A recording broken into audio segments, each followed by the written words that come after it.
बैठकीमध्ये स्वागत आहे. आजचा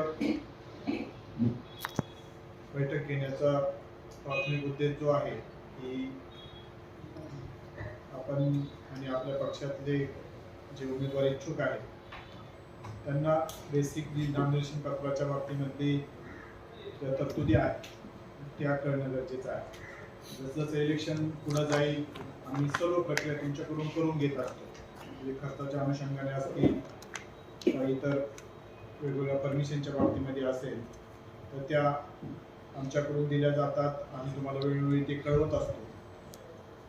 परंतु सुरुवातीला नॉमिनेशन पत्र भरत असताना जी काळजी घेणं आवश्यक आहे आणि प्रोग्राम काय आहे. ऑलरेडी पत्रकार मंडळींची त्या दिवशी मी थोडक्यामध्ये माननीय राज्याकडून घोषणा झाल्यानंतर तात्काळ आपण बैठक घेतली आणि त्यांना सर्वसाधारण स्वरूप सांगितलेलं होतं.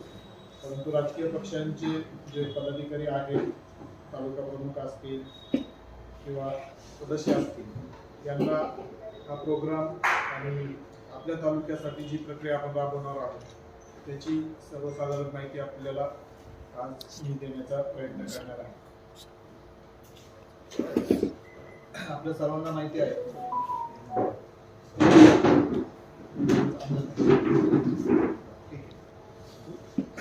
माझ्या निवडणूक आयोगाने आपल्याकडे आचारसंहिता जाहीर केलेली आहे. आता आज तारीख आहे 15.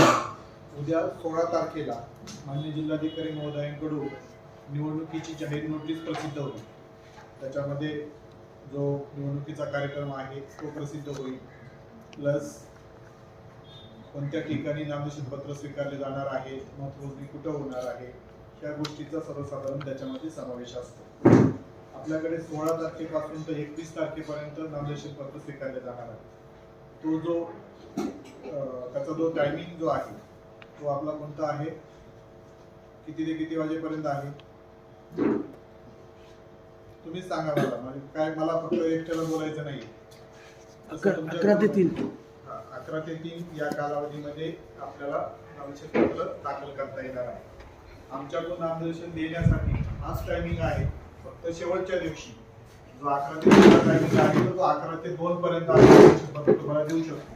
म्हणजे दाखल करण्याच्या शेवटचा जो 1 तास आहे त्याच्यामध्ये आमच्याकडून नव्याने तुम्हाला नामनिर्देशन पत्र मिळणार नाही.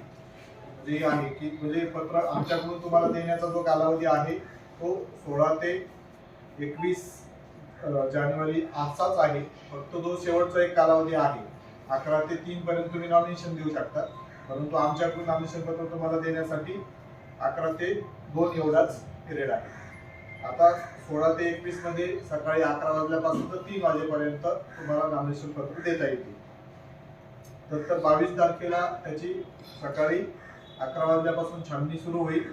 ज्यावेळेस छाननी संपेल त्याच्यानंतर त्याच्यामध्ये जर काही आक्षेप असतील आणि आम्हाला अधिकची चौकशी करावी वाटली तर त्याच्या बाबतीमध्ये संक्षिप्त चौकशी आम्हाला काही तुमच्याकडून काही कागदपत्र मागू शकतो. आम्ही आमच्या सबऑर्डिनेट जे आहेत फील्डवरची मशिनरी त्यांच्या मार्फत आम्ही काही संक्षिप्त चौकशी जी आहे ती आम्ही करून घेऊन त्याच्यावर आम्ही निर्णय देत असतो. हे झाल्यानंतर 22 जानेवारीला ज्या दिवशी छाननी पूर्ण होईल इमिजिएटली वैधरित्या नामनिर्देशित उमेदवाराची जी यादी आहे ती आम्ही प्रसिद्ध करू.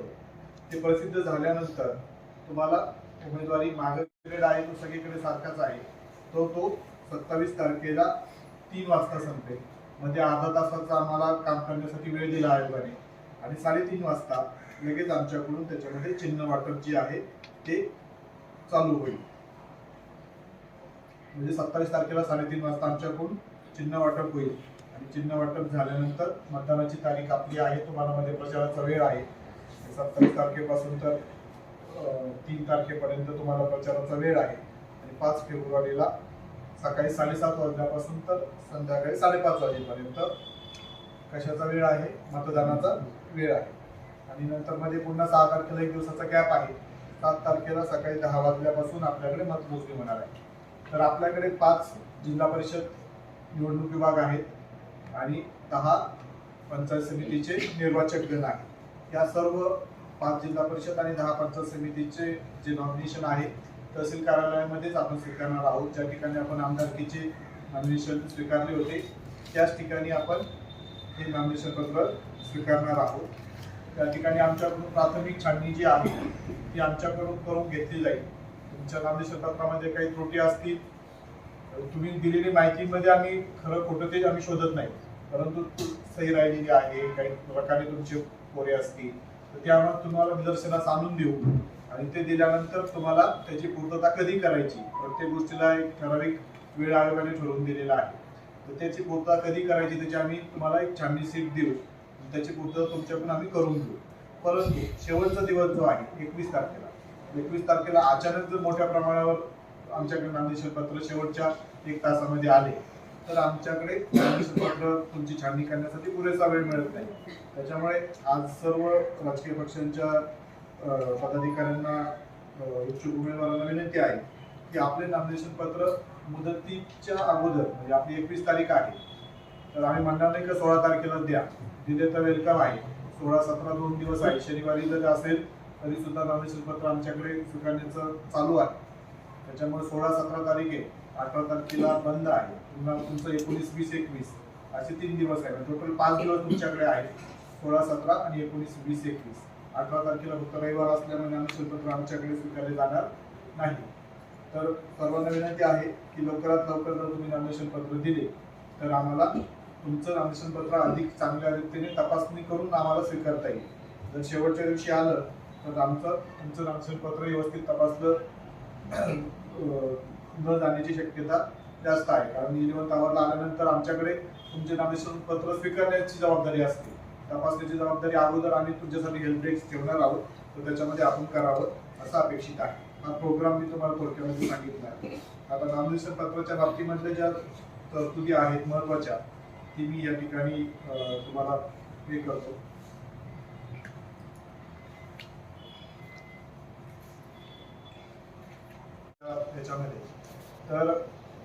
त्याच्यामध्ये निवडणूक कार्यक्रम मी सांगितला, ह्या ज्या निवडणुका ज्या आहेत ह्या ज्या सुप्रीम कोर्टामध्ये वेगवेगळ्या याचिका चालू आहेत त्याला अधीन आहेत अशा पद्धतीचा वाक्यप्रयोग आहे.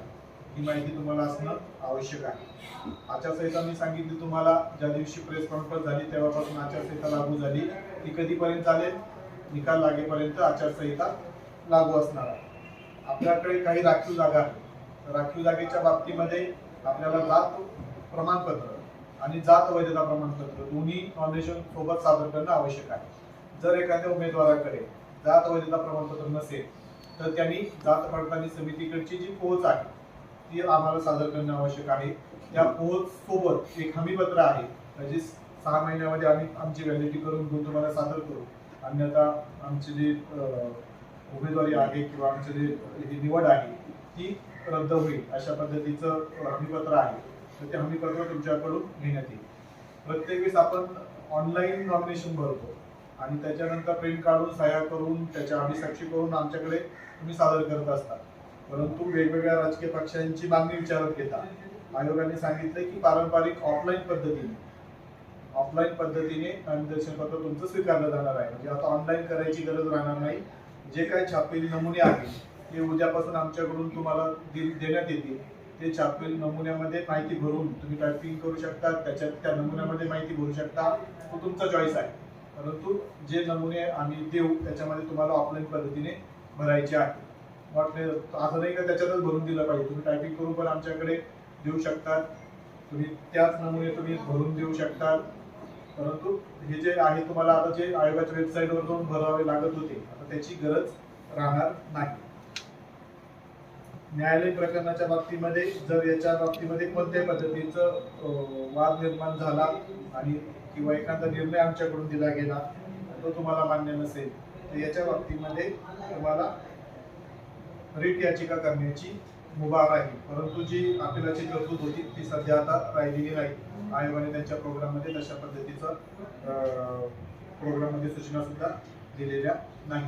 या स्पेसिफिक सूचना त्या प्रोग्रामच्या दिवशी दिलेल्या होत्या. आता याच्यामधल्या ज्या अतिरिक्त काही माहिती आहे ती तुम्हाला देणं आवश्यक आहे. या ठिकाणी मी सांगतो आपल्याकडे एक सूचक द्यावं लागणार आहे प्रत्येक उमेदवाराला. त्याच्या बाबतीमध्ये जसं विधानसभेच्या बाबतीमध्ये मान्यताप्राप्त पक्ष आणि इतरांच्या बाबतीमध्ये वेगवेगळी सूचकांची संख्या असते, तसे इथं नाहीये. सूचक हा एकच असेल आणि तो आपल्या निवडणूक विभाग किंवा निर्वाचक गणातील असावा, अशा पद्धतीचं हे आहे. त्याच्यामध्ये दाखल करण्याचा वेळ मी तुम्हाला ऑलरेडी सांगितलाय, 11 ते 3 आहे. शेवटच्या दिवशी 3 वाजता जे उमेदवार तुमच्या नामनिर्देशन पत्रासह हजर असतील त्यांचे सगळ्यांचे नामनिर्देशन पत्र किती उशीर झाला तरी आम्ही स्वीकारणार आहोत. परंतु 3 वाजल्यानंतर बाहेरून कोणत्या कागद आतमध्ये आलाय अशा पद्धतीचं कोणतीही कारवाई आम्ही स्वीकारणार नाही. त्याचं जे आहे ते व्हिडिओ चित्रीकरण आमच्याकडून होणार आहे. ओके. नामनिर्देशन पत्र दाखल करत असताना उमेदवार स्वतः, त्याचा सूचक आणि आणखी 2 जण, म्हणजे एका उमेदवारासोबत सूचक धरून 3 जण, म्हणजे टोटल 14 जण आमच्या चेंबरमध्ये येऊ शकतात आणि नामनिर्देशन पत्र दाखल करू शकतात. याच्यापेक्षा जास्त लोक अलाउड नाहीयेत आतमध्ये. हा, तुम्ही 100 मीटर परिसरामध्ये तुमची मिरवणूक घेऊन येऊ शकतात, परंतु आमच्या 100 मीटरवर बॅरिकेडिंग असेल, त्या ठिकाणी तुम्हाला जास्त व्हेकल तिथपर्यंत आणू शकता तुम्ही, परंतु 100 मीटरच्या आतमध्ये 2 पेक्षा जास्त गाड्या प्रत्येक उमेदवाराला आणता येणार नाही. याची सर्वांनी नोंद घ्या. एक उमेदवार किती नामनिर्देशन पत्र दाखल करू शकतो? तर 4 नामनिर्देशन पत्र दाखल करू शकतो. फक्त सर्वांनी एक लक्षात घ्या की प्रत्येक नामनिर्देशन पत्र हे स्वतंत्र असतं, त्याची छाननी स्वतंत्ररित्या होते. तुमची उमेदवारी जरी एक असेल तरी प्रत्येकाचं नामनिर्देशन पत्र हे स्वतंत्र असतं. जरी एक व्हॅलिड झालं तर दुसरं व्हॅलिड होईल असं नाही. त्याच्यामुळे तुम्ही कोणतं दाखल करताय, एखादा उमेदवार एखादं नामनिर्देशन पत्र एखाद्या पक्षाकडून दाखल करू शकतो, एखादं अपक्ष दाखल करू शकतो. त्याच्यामुळे याची सर्वांनी नोंद घ्या की प्रत्येक नामनिर्देशन पत्र हे स्वतंत्र आहे. तुमची उमेदवारी एकच होईल जाहीर त्या निवडणूक विभागामध्ये, निर्वाचकांमध्ये तो भाग शेवटी आहे, परंतु प्रत्येक नामनिर्देशन पत्र हे तुमचं स्वतंत्र आहे. याची सर्वांनी नोंद घ्या. एक उमेदवार एका निवडणूक विभागामध्ये किंवा एका निर्वाचक गणामध्ये जास्तीत जास्त 4 नामनिर्देशन पत्र दाखल करू शकतो. उदाहरणार्थ एखादा उमेदवार असेल ए नावाचा, तो एखाद्या इंदोरीमध्ये त्याने 4 भरले आणि तो दुसरीकडे आणखी जाऊन दुसऱ्या एखाद्या पंचायत समितीमध्ये भरायचा असेल तर तिथं पण तो 4 भरू शकेल. परंतु एका निवडणूक विभागामध्ये, निवडणूक विभाग कशाला म्हणतोय आपण? जिल्हा परिषदला म्हणतोय. निर्वाचक गण कशाला म्हणतोय? पंचायत समितीला म्हणतोय. एका निवडणूक विभागामध्ये किंवा एका निर्वाचक गणामध्ये जास्तीत जास्त 4 नामनिर्देशन पत्र तुम्ही दाखल करू शकताय. मी अगोदर सांगितलं की तुमची प्राथमिक तपासणी आम्ही नक्की करून देणार आहोत, परंतु त्यासाठी तुम्ही आम्हाला वेळ दिला पाहिजे. तुम्ही 11th आवरला आल्यानंतर आमच्याकडून 100% याची होईल असं अपेक्षित नाही. जे काही तपासणी आवश्यक आहे ते सांगतो. आणखी एक आहे याच्यामध्ये की समजा मी इंदोरी मधला मतदार आहे, तर मला मतदार यादीची सर्टिफाईड देण्याची आवश्यकता नाही. परंतु मी दुसऱ्या निवडणूक विभागामध्ये किंवा निर्वाचक गणामध्ये जर मी फॉर्म भरत असेल तर तुम्हाला आमच्याकडूनच सर्टिफाईड कॉपी घ्यावं लागेल आणि ती सोबत जोडावं लागेल. ओके. तर इथे घ्या. दुसऱ्या मतदारसंघ म्हटलं तरी चालेल आपण तुमच्या समजण्यासाठी. बरोबर आहे. समजा मी इंदोरी मधला मतदार आहे आणि मला दुसऱ्या याच्यात भरायचं आहे, तर मला मतदार यादीची सर्टिफाईड कॉपी लागेल. आता राखीव जागेसाठी मी ऑलरेडी वैधता प्रमाणपत्राचं तुम्हाला सांगितलंय. याच्यामध्ये डिपॉझिट सांगतो ना, सगळं सांगतो. स्टेप बाय स्टेप काही मिस पण व्हायला नको म्हणून मी हे करतो. आपल्याला शौचालय वापराबाबत सक्षम अधिकाऱ्याकडचं ग्रामसभेच्या ठरावासोबतच हे लागणार आहे. प्रमाणपत्र लागेल किंवा स्वयं प्रमाणपत्र पण चालतंय. फक्त तुम्ही तुमचा कॉल आहे ते कोणत्या पद्धतीचं द्यायचंय तो आहे. आपल्याला 2च आपत्ती आहेत. याच्या बाबतीतलं जे प्रमाणपत्र तुमचं स्वयं घोषणापत्र प्लस तुमच्या अफिडेव्हिट मध्ये माहिती आहे ती तुमच्याकडे लागणार आहे, तर ती तुम्ही सोबत द्यावं. आता याच्या बाबतीमध्ये जे अनामत रक्कम आहे ती जिल्हा परिषदचं सर्वसाधारण ज्या सीट आहेत त्याच्यासाठी 1000 रुपये आहेत आणि बाकीचे जे अनुसूचित जाती जमाती आणि नागरिकांचा मागास प्रवर्ग आहे याच्यासाठी 500 रुपये आहे आणि पंचायत समितीसाठी जे आहे सर्वसाधारणसाठी 700 रुपये आहे आणि इतर अनुसूचित जाती जमाती आणि नागरिकाचा मागास प्रवर्ग आहे त्याच्यासाठी 350 आहे. आता नागरिकाच्या मागास प्रवर्गामध्ये पुन्हा तुम्हाला हे करतो आपण जनरली ओबीसी म्हणतो, बरोबर आहे, परंतु नागरिकाचा मागास प्रवर्ग ओबीसी पेक्षा लार्ज आहे. जे आपल्याकडे स्पेशल बॅकवर्ड क्लासेस आहेत, विशेष मागास प्रवर्ग आणि नागरिकाचा मागास प्रवर्ग, या दोन्हीचं एकत्रित येऊन नागरिकाचा मागास प्रवर्ग मिळतो. म्हणजे विशेष मागास प्रवर्ग आणि नागरिकाचा इतर मागास वर्ग या दोन्हीचे जे काही सदस्य असतील ते याच्यामध्ये फॉर्म भरू शकतील. नागरिकाचा मागास प्रवर्ग ते तुम्हाला या ठिकाणी सांगितलंय. आता तुम्हाला जे पक्षाचे एबी फॉर्म द्यायचे आहे ते देण्याची लास्ट मुदत कधी आहे? नॉमिनेशन पत्र दाखल करण्याच्या शेवटच्या दिवशी 3 वाजेपर्यंत, म्हणजे 21 तारखेला 3 वाजेपर्यंत तुमची ती आहे. आता हे जे तुमचे एबी फॉर्म आहे 2 आणि 2 आपण त्याला म्हणतो, त्याच्यामध्ये फक्त तुम्हाला समजण्यासाठी एबी म्हणतोय, तर ते जे आहे ते ओरिजिनल शाईनी सही केलेले असावे. कलर झेरॉक्स किंवा झेरॉक्स त्या ठिकाणी चालणार नाही. म्हणजे 11th आवरला आपण जे कोणतरी आणतो ते या ठिकाणी चालणार नाही, याची सर्वांनी आपण नोंद घ्या.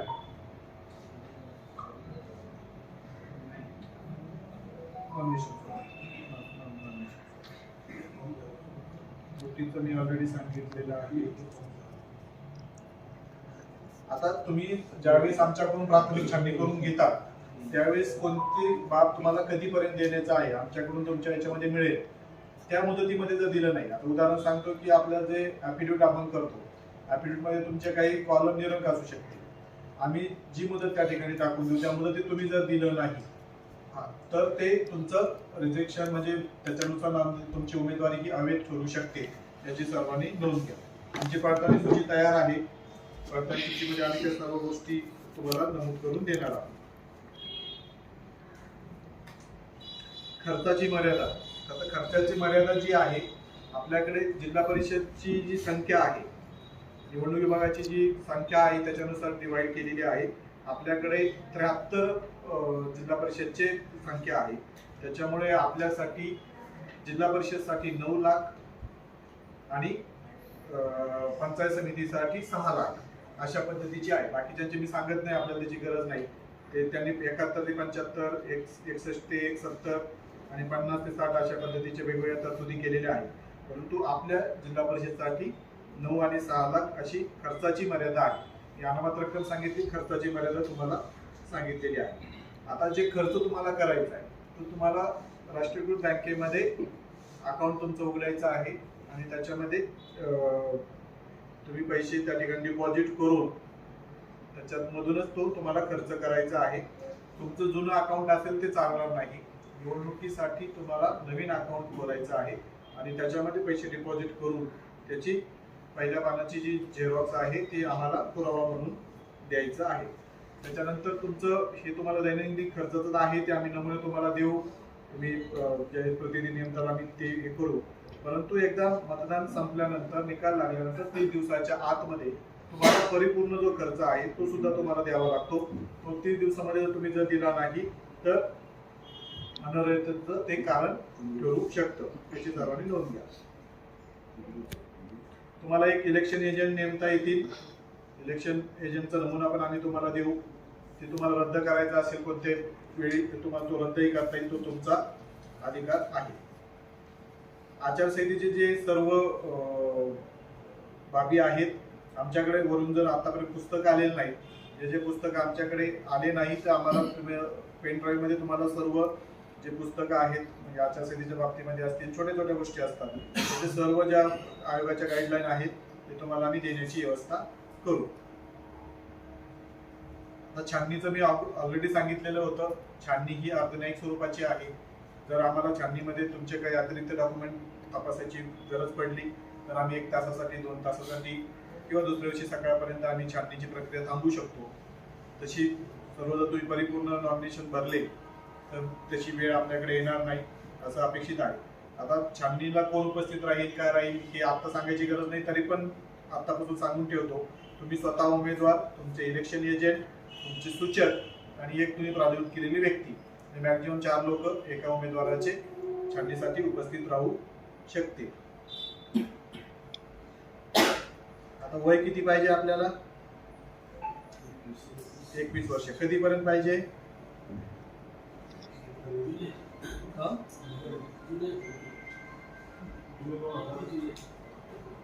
नामनिर्देशन पत्र दाखल करण्याचा जो शेवटचा दिवस आहे, जे आपला जो आता 21 जानेवारी आहे, 21 जानेवारीला तुमची वयाची 21 वर्ष पूर्ण झालेली असणं आवश्यक आहे.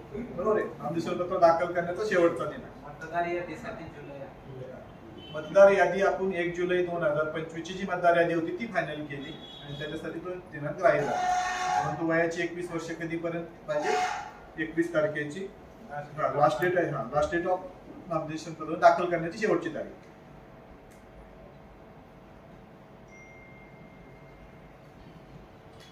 आयोगाने आता एक अमेंडमेंट केली. त्याच्यामध्ये पहिलं आपण नगरपालिकेचे वगैरे इलेक्शन बघितले असतील तर जे आयोगाने ठरवून दिलेली जसं तुमचे नामनिर्देशन पत्रामध्ये नावं असतील त्याच्यानुसार आम्ही त्याचा सिक्वेन्स लावत होतो. परंतु आता आयोगाने त्याच्यामध्ये अमेंडमेंट केलेली आहे. जे भारत निवडणूक आयोगाने मान्यता दिलेले राष्ट्रीय पक्ष आहेत ज्यांची नोंदणी महाराष्ट्र राज्याच्या स्टेट इलेक्शन कमिशनकडे आहे, तर त्यांच्या बाबतीमध्ये पहिली सिक्वेन्स लागेल राष्ट्रीय पक्ष, 2 नंबरला येतील राज्य पक्ष, 3 नंबरला इतर राज्यातले राज्य पक्ष, 4 नंबरला मग काही मान्यता प्राप्त राजकीय पक्ष असतात ते, आणि नंतर अपक्ष. अशा पद्धतीचा जो सिक्वेन्स आहे त्या पद्धतीची अमेंडमेंट ऑलरेडी डिसेंबरमध्ये झालेली आहे. त्याच्यामुळे त्या पद्धतीचे सिक्वेन्स आपल्याकडे लागतील.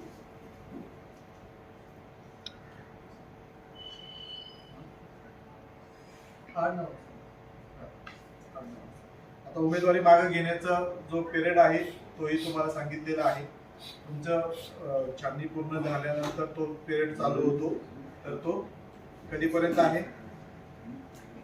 27 तारखेला 3 तारखेपर्यंत आहे. कोण घेऊ शकतो मागे? त्याच्यामुळे सांगितलं मला प्रश्न माहिती सूचक घेऊ शकतो. उमेदवारी हे स्वतः उमेदवार घेऊ शकतो, सूचक घेऊ शकतो, पण कधी जर उमेदवाराने लेखी प्राधिकृत केलेलं असेल, कारण नमूद करून तो स्वतः काय येत नाही आणि मग मी माझ्या सूचकाला प्राधिकृत करतो, झेरॉक्स चालणार नाही, कलर झेरॉक्स चालणार नाही, स्वतः प्राधिकृत केलेलं जर असेल तर त्याला घेता येईल, इतर कोणालाही घेता येणार नाही. त्याची पण आम्ही खात्री करू, कारण तो सूचक आहे का त्याचा रेकॉर्ड ऑलरेडी आमच्याकडे आहे. त्याचे जे पुरावे असतील ते आम्ही व्हेरीफाय करू. त्यानंतर जे उमेदवार आहे त्याची सही आमच्या नॉमिनेशनवर आहे ती सही व्हेरीफाय करू. त्या सगळ्या गोष्टी झाल्या तर व्हिडिओ शूटिंग मध्ये घेऊन आम्ही ती मागं घेऊ, तोपर्यंत आम्ही घेणार नाही. हे तुम्हाला माहिती असणं आवश्यक आहे. आता जे मान्यता प्राप्त राजकीय पक्षाचे, राष्ट्रीय पक्ष असतील, राज्य पक्ष असतील, त्यांचे चिन्ह त्यांना मिळतील. इतर जे उमेदवार असतील, अपक्ष असतील, इतर त्यांना आपल्याला 3 चिन्हाचे क्रम द्यायचे आहे. पसंती क्रम तुम्हाला द्यायचे आहेत. मुक्त चिन्ह आम्ही पब्लिश करू, मुक्त चिन्हाची यादी. त्याच्यामधून तुम्हाला 3 चिन्ह द्यायचे आहेत. कधी कधी आता इथं जिल्हा परिषदला अडचण येत नाही, परंतु जर चिन्ह दिलंच नाही कोणी तर आम्हाला मुक्त चिन्ह जे आहे त्यातलं क्रमाने आम्ही देत असतो. तो अधिकार निवडणूक निर्णय अधिकाऱ्यांचा आहे. त्याच्यामुळे आपल्याला जे चिन्ह द्यायचे ते 3 चिन्ह आपण दिले तर मग तुम्हाला तुमचे चॉईसचं चिन्ह मिळण्याची शक्यता जास्त राहते.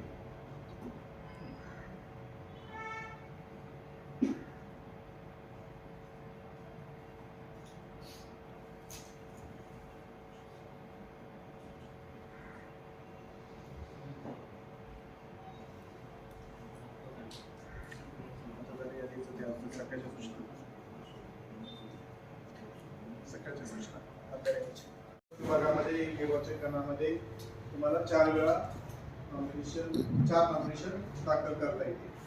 परंतु त्याला अनावत रक्कम ही एकदाच आपल्याला भरायची आहे, डुप्लिकेट भरायची आवश्यकता नाही. परंतु मतदारसंघ बदलला मग परत एकदा भरावा लागेल. सूचक प्रत्येकाला वेगळा लागेल. तुम्हाला एक लागेल तर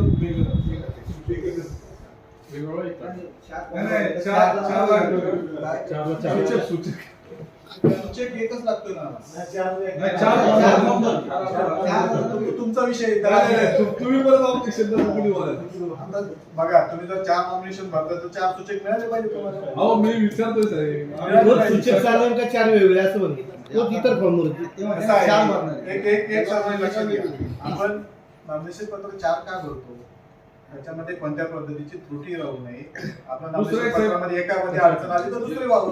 म्हणजे अपेक्षित असं आहे की तुम्ही 4 ठिकाणी 4 वेगवेगळे सूचक वापरले पाहिजे. एक सूचक जर पाटील यादव दुसरं नॉमिनेशन पत्र आपण ते रद्द करावं. Yes. हा उद्देश आहे त्याच्यामुळे त्यामागचा. तुम्ही 4 याला 4 सूचक वेगवेगळे वापरणं आवश्यक आहे. बरोबर. दुसरा एक विषय असा आहे एकच मिनिट फक्त मला मतदार यादी जो तुम्हाला सांगतो वाचून दाखवतो ते फक्त. बरोबर.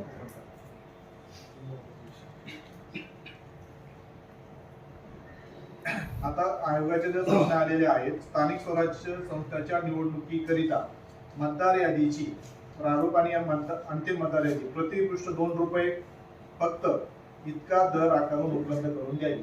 जर तुम्हाला मतदार यादी पाहिजे असेल तर 2 रुपये प्रति पेज प्रमाणे तुम्हाला ती उपलब्ध करून देण्यात येईल.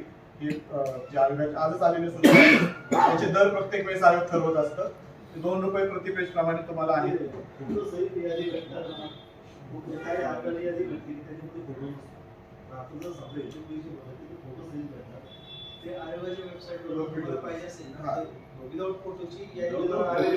अवेलेबल असते.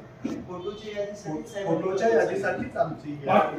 बाकी आता तुम्हाला ऑनलाईन पाठपोटी एक पानगा असं ना हे एक पेज का हे 8 पेज असतं पेज. हा पेजची किंमत ही दोन का वन साइड वन साइड हे 4 रुपयाला एक पान. 4 रुपये एक. ते खर्चाचं तर तुम्हाला द्यावं लागते खर्चामध्ये. दुसऱ्या दुसऱ्यांनी मागून घ्यायचे. दुसऱ्याचं नाव उमेदवाराने काय घ्यायचे? आचारसंहितेच्या बाबतीमध्ये फक्त एकदा मुद्दे क्लिअर करतो. आचारसंहिता आपली जी आहे आपल्या जिल्हा परिषद पंचायत समितीच्या कार्यक्षेत्रामध्ये आहे. परंतु आपल्याकडे 3 नगरपालिका आहेत. लोणावळा आहे, वडगाव आहे, तळेगाव आहे. ह्या 3 ठिकाणी मतदारावर प्रभाव पडेल असा कोणताही कार्यक्रम घेता येणार नाही. ओके, म्हणजे 3 चीफ ऑफिसर पण आहे, त्यांना पण ऑलरेडी लेखी आपण कळवलेलं आहे. त्याच्यामुळे तिथं काहीतरी कार्यक्रम होतोय आणि मतदार बाजूचे आणले जातात असे होणार नाही. बरोबर. आपल्याला ज्या ज्या परवानग्या आहेत त्या एक खिडकी योजनेमधून आम्ही एक सिंगल वन विंडो आम्ही तयार करतोय. पंचायत समितीचे ए व्हिडिओ जे आहेत, व्हिडिओ आणि ए व्हिडिओ आचारसंहिता आणि वन विंडो दोघांची आम्ही नेमणूक करतोय. त्यांच्याकडून तुम्हाला परवानग्या मिळतील. मी मगाशी बोलता सांगितलं प्रचार कधी संपणार आहे? 3 तारीख. 3 तारखेला. किती वाजता सांगितला?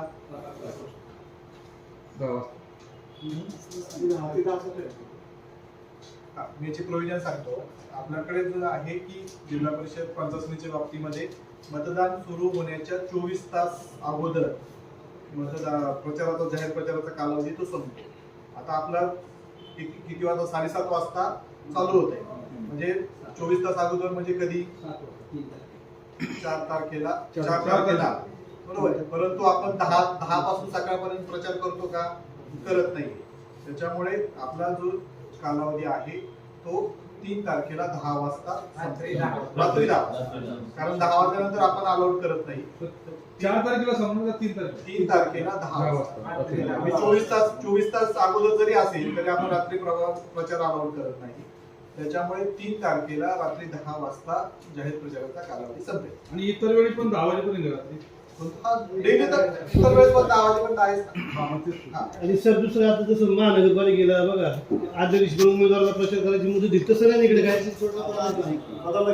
इकडे नाही ना. नगरपंचायतचा आणि ह्याचा हा बघ तसं इकडे नाही विचार ठेवले. नाही त्याच्या बाबतीमध्ये 2 गोष्टी क्लिअर करतो. तो आदल्या दिवशी ती स्पेशल केस त्यांना तो वेळ कमी मिळाला वगैरे वगैरे म्हणून आयोगाने दिलेला होता. इव्हन रविवारी पण नॉमिनेशन केले होते. 1-2 चेंजेस ते झालेले होते. जाहीर प्रचाराचा जो कालावधी आहे तो 3 तारखेला 10 वाजता संपतो. परंतु तो संपल्यानंतर उमेदवार डोर टू डोर कोणाच्या घरी जाऊ शकतात. कोणी सोबत न घेता डोर टू डोर तो कंटिन्यू चालू राहतो. तो सगळे आतापर्यंत तो भारत निवडणूक आयोगाला पण तोच आहे, सगळीकडे तोच आहे. जर मी उमेदवार आहे, मी तुमच्या घरी येऊ शकतो, यांच्या घरी जाऊ शकतो, परंतु तो जाहीर प्रचार करू शकत नाही. हा जो कालावधी असतो तो जाहीर प्रचाराचा असतो.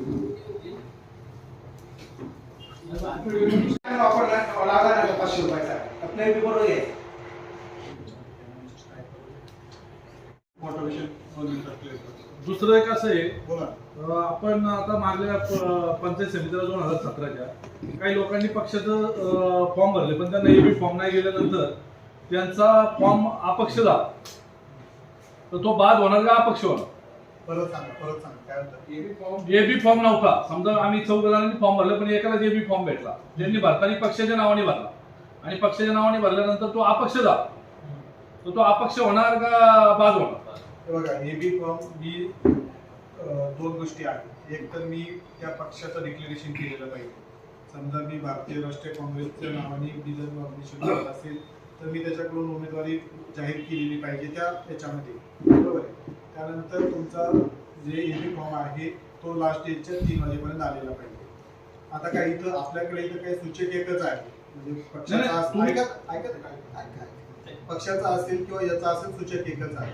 जर तुमचा एबी फॉर्म आला नाही तर तो अपक्ष म्हणून आम्ही व्हॅलिड करू. बाकी गोष्टी जर कंप्लाय करतात, पूर्तता होत असेल तर आम्ही त्याला अपक्ष करू. दुसरं एक असं, एका तुम्ही पंचायत समिती जिल्हा परिषदला मागल्या वेळेस झालेली गडबड सांगतो. चिन्ह एकच देणार आहे का दोघांना पण, जिल्हा परिषदला पण पंचायत समितीला पण? म्हणजे समजा अपक्ष असला एखादा, त्याला समजा कबशी, आता मला कबशी दिली आहे, या वर्षाची माहिती आहे, आणि दुसऱ्याला पण कबशी दिली होती. प्रत्येक निवडणूक विभाग, प्रत्येक निर्वाचक दल याची जे चिन्ह वाटप आहे स्वतंत्ररित्या होत आहे. त्याच्यामुळे ते आज रोजी आम्ही सांगू शकत नाही. त्यावेळेस ज्या पद्धतीचे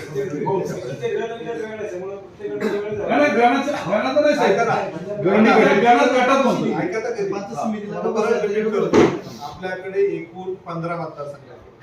ऐका प्रत्येक मतदारसंघ हा वेगळा आहे. त्याच्यामुळे प्रत्येक मतदारसंघाच्या बाबतीमध्ये आता तुम्ही सिक्वेन्स लावायचा असेल, तुमचे चिन्ह वाटप असेल किंवा तुमचं बऱ्याचशा गोष्टी असतात त्या मतदारसंघापुरत्या स्वतंत्ररित्या असतात. मी त्याचं नाही म्हणत आहे, तुम्ही दुसऱ्या जिल्हा परिषद गणामध्ये ते चिन्ह दिलं त्याचा विषय नाही.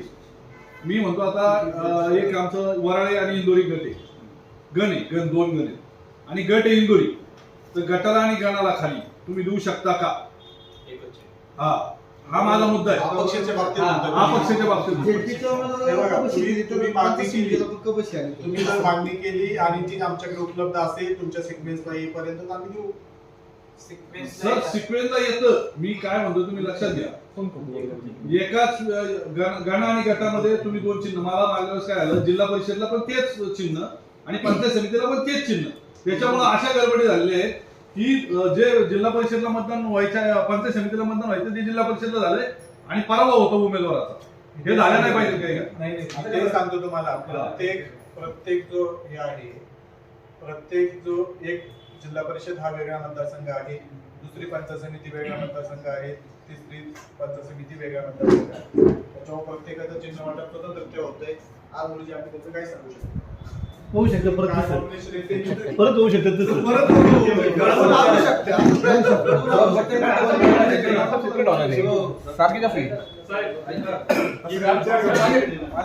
जात पडताळणीसाठी अर्ज द्यावा लागेल, त्याला ऑनलाईन आहे. त्याच्यामध्ये उल्लेख असतो की तुम्ही जात पडताळणी कशा करता, राजकीय करतोय, त्यात तुमचं पत्र लागेल. त्याला तुम्हाला काय द्यावं लागेल? आम्हाला अर्ज द्यायचा आणि सगळं प्रपोजल द्यायचं, ते तुम्हाला पत्र देणार, पत्र देऊन तुम्ही ते हे करायचं की हे अगोदर देणार का फॉर्म भरल्यानंतर? तुम्ही आता अगोदर दिलं तर आज त्या प्रोग्राम डिक्लेअर झाला, तुम्ही आज पण देऊ शकता, उद्या पण देऊ शकता. काय अर्ज द्यायचं फक्त की आम्हाला अर्ज नाही, अर्ज सगळं सगळं तुमचं प्रपोजल जे आहे त्याच्यात आम्ही झेडपी पडताळणीचा फॉर्मच आहे तसं नाहीये. ते ऐका ना, जात पडताळणीचा अर्ज करताना ऑनलाईन अर्ज करावा लागतोय. बाकीला ओबीसी वाल्यांना, SC ST वाल्यांचं माहित नाही.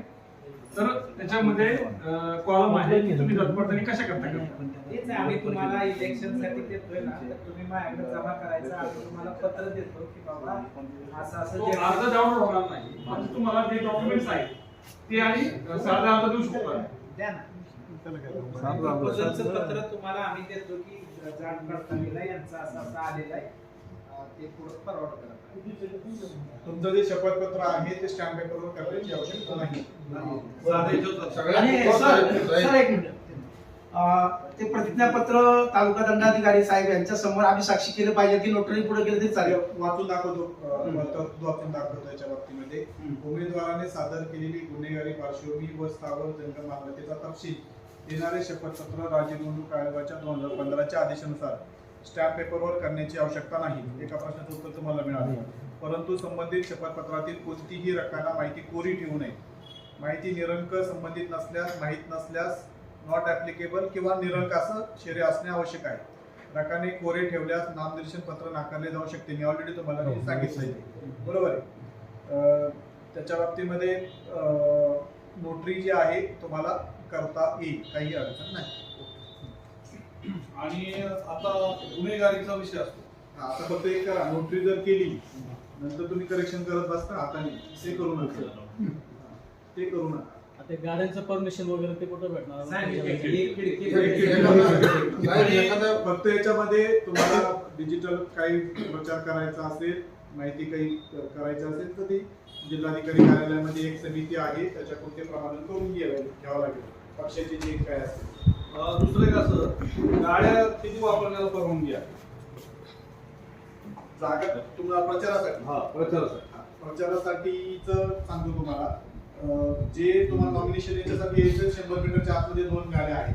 निवडणुकीच्या दिवशी तुम्हाला उमेदवाराला एक परमिशन असलेली गाडी वापरता येईल. फक्त जे हे आहे आचारसंहितेच्या याच्यामध्ये प्रचारामध्ये किती गाड्या आहेत 2 मिनिटात सांगतो.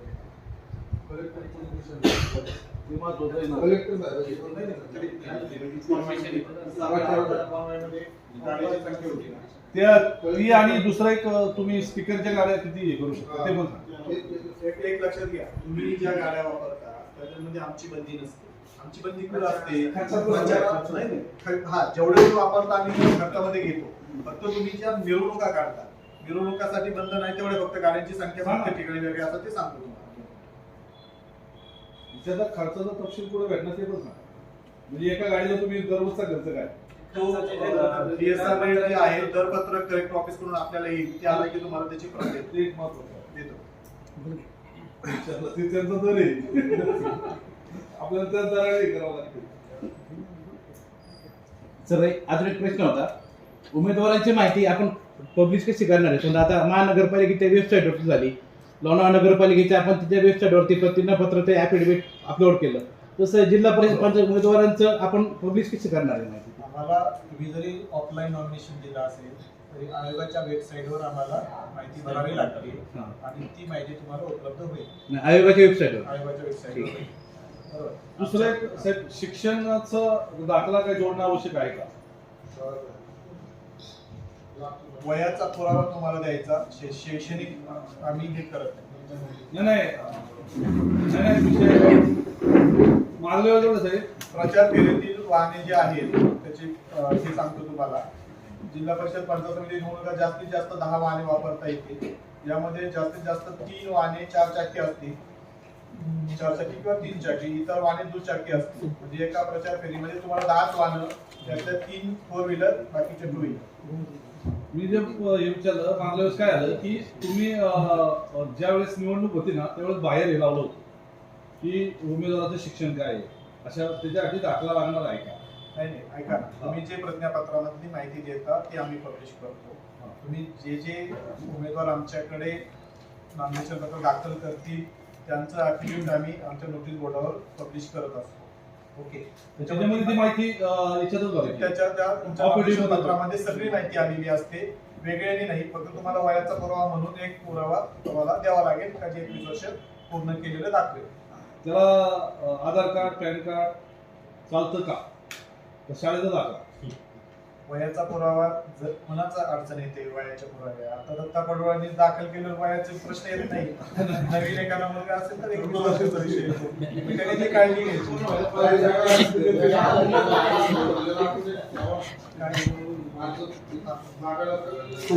बघायला तुम्ही भरायचा, तुम्ही चेक करून देतो ना तुमच्या आम्ही. असं होत नाही. आम्ही काय सांगितलं तुम्हाला, पहिल्यांदाच सांगितलं, तुम्ही पहिले 4 दिवस जर नॉमिनेशन भरले आमच्याकडून 100% चेक करून येतील. जर 21 तारखेला तुम्ही जर 2 आणि 3 वाजता आले आमच्याकडून चेक करून मिळण्याची अपेक्षा नाहीये, कारण ते हेल्प डेस्क आहे, कंपल्सरी नाही. आम्ही मदत करतो तुम्हाला. आयोगाचं पण म्हणून की हेल्प डेस्क ठेवा. आम्ही तयार आहेत हे करायला, पण 11th आवाला आल्यानंतर आमचं नाही असेल, कारण आम्हाला नॉमिनेशन पत्र घ्यायचे आहेत, तिथं छाननी अपेक्षित नाही. हे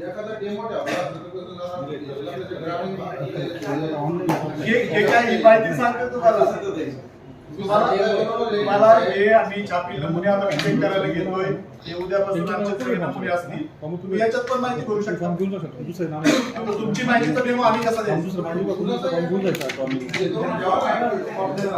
हाच फॉर्म भरायचा, डेमो आमच्याकडून अपेक्षित नाही, परंतु तुम्ही भरलेला फॉर्म तपासून द्यायची जबाबदारी आमची. हे पण प्राथमिक तपासणी जी आहे. साहेब दुसरा एक विषय बघा, ऐका ना. हो साहेब, आमचं असं म्हणणे आहे की आता तुम्ही नगरपालिकेला आम्ही काही पाहिलं तर त्यांना 5-5 सूचक काहीतरी हे केले होते. अपक्षाला सूचक वेगळे आहेत का सगळ्यांना सारखे? मी सांगितलं तुम्ही ऐकत नाही व्यवस्थित. सगळ्याला एकच आहे, त्याच्यामुळे आम्ही तुमचा पक्षाचा फॉर्म अपक्ष का करू शकतो इथं, कारण सूचक एकच आहे. इतर ठिकाणी कसं होतंय की जो पक्षाचा असतो त्याला सूचक एक असतो, बाकीच्यांना 5-5 सूचक असतात. म्हणून त्या ठिकाणी जर पक्षाचा फॉर्म बाद होतो, त्याला स्वतंत्ररित्या जर ठेवायचा असेल तर दुसरा अपक्ष फॉर्म भरावा लागतो. या ठिकाणी काय सूचक एकच असल्यामुळे बाकी पूर्तता तुम्ही करत असाल तर तुमचा फॉर्म अपक्ष म्हणून आम्ही व्हॅलिड करू. सर, नॉमिनेशन पत्रावर आपण आवश्यक कागदपत्र शौचालयाचा वापर करत असल्या संदर्भात किंवा आपण त्याचं अफिडेव्हिट, तसं चारित्र्य पडताळणी संबंधित पोलीस स्टेशनच्या हद्दीतली आवश्यक आहे का? नाही. आपण स्वघोषित द्यायचे. प्रतिज्ञापत्र जे देत आहे त्याच्यामध्ये तुमच्या सगळ्या गोष्टी आलेल्या असतात, तुमच्या आपत्तीच्या गोष्टी आलेल्या असतात, तुमची गुन्हेगारी पार्श्वभूमी असते, तुमची मालमत्तेची माहिती असते. तुम्ही फक्त एकदा ते वाचा, त्याच्यामध्ये सगळं कव्हर झालेलं असतं आणि ते तुम्ही नोटरी करून अभिसाक्षी करून देताय, स्वतः प्रतिज्ञापत्रावर आम्हाला देतात. त्याच्यामुळे ती दिलेली माहिती खरी आहे असं ग्राह्य धरून आम्ही पुढे जातो. त्याच्यामध्ये जर ऑब्जेक्शन असेल कोणाला तर मग सिव्हिल कोर्टाचा विषय आहे, त्यांनी दिलेली माहिती खोटी आहे, त्याच्यावर काय कारवाई करायची तो दिवाणी न्यायालयाचा विषय. दुसरा सर, आता फॉर्म नेताना मी 5 फॉर्म नेले तर तो मलाच भरता येतील का बाकीच्यांना पण त्याच्यामध्ये भरता येईल? तुम्ही तुमच्या नावाने नेलं ना? तुमच्या नावाने नेले तुम्ही देऊ शकता तुमच्या पार्टीला, काय अडचण नाही. पार्टीचे आपले उमेदवार आपणच घेऊन तेच विचारतोय. काही प्रॉब्लेम नाही, आम्ही तुम्हाला 2-2 फॉर्म देऊ प्रत्येक उमेदवाराला, आम्हाला पण त्रास देऊ नका.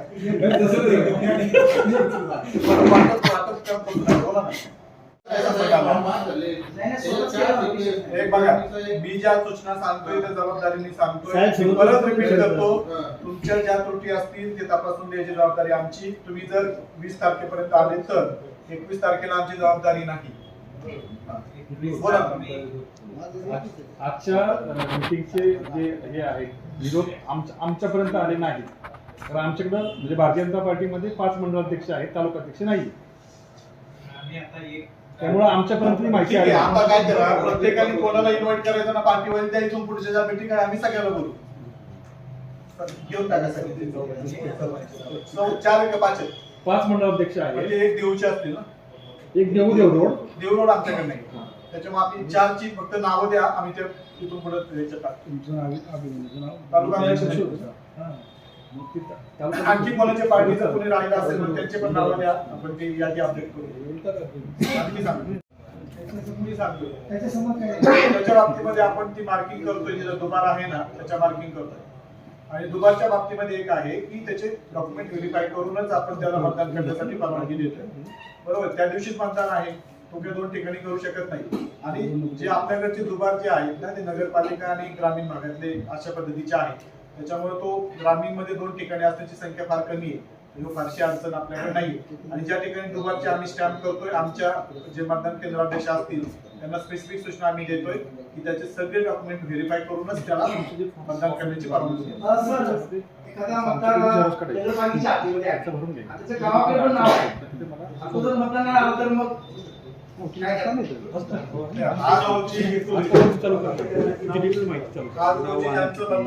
नाव आहे त्यामुळे आता सध्या माननीय भारत निवडणूक आयोगाकडून SIR चालू आहे, SIR म्हणजे स्पेशल इंटेन्शन रिव्हिजन चालू आहे. त्याच्यामध्ये आपल्याकडे मागचं जे SIR झालेलं आहे ते 2002 साली झालेले आहे. 2002 सालातले जे नावं आहेत त्यांची सगळी जी फॅमिली आहे ती आपण 2024 आपण मॅच करण्याचा कार्यक्रम ऑलरेडी दुसऱ्या राज्यात चालू झाला आहे. आपल्याकडे इलेक्शन असल्यामुळे ते थांबलेलं आहे. जसं आपलं हे इलेक्शन संपेल इमिजिएटली SIRचा कार्यक्रम चालू होतोय, त्यावेळेस सगळे लिंक लागल्यानंतरच नावं ठेवले जातील. ज्यांच्या लिंक लागणार नाही ती सगळी नावं डिलीट होतील. त्याची प्रक्रिया नंतर चालू होईल. ही स्वतंत्र प्रक्रिया आहे नाही हे करायला. आता त्यांचं म्हणणे जे आलं ना की नगरपालिकेला काय मतदान केलं ते आता जिल्हा परिषदला मतदान करायला आलं ते मतदार यादीत आहे त्यांना काहीतरी करणार आहे. फ्लाईट आहे चला, मला वाटतं बऱ्यापैकी शंका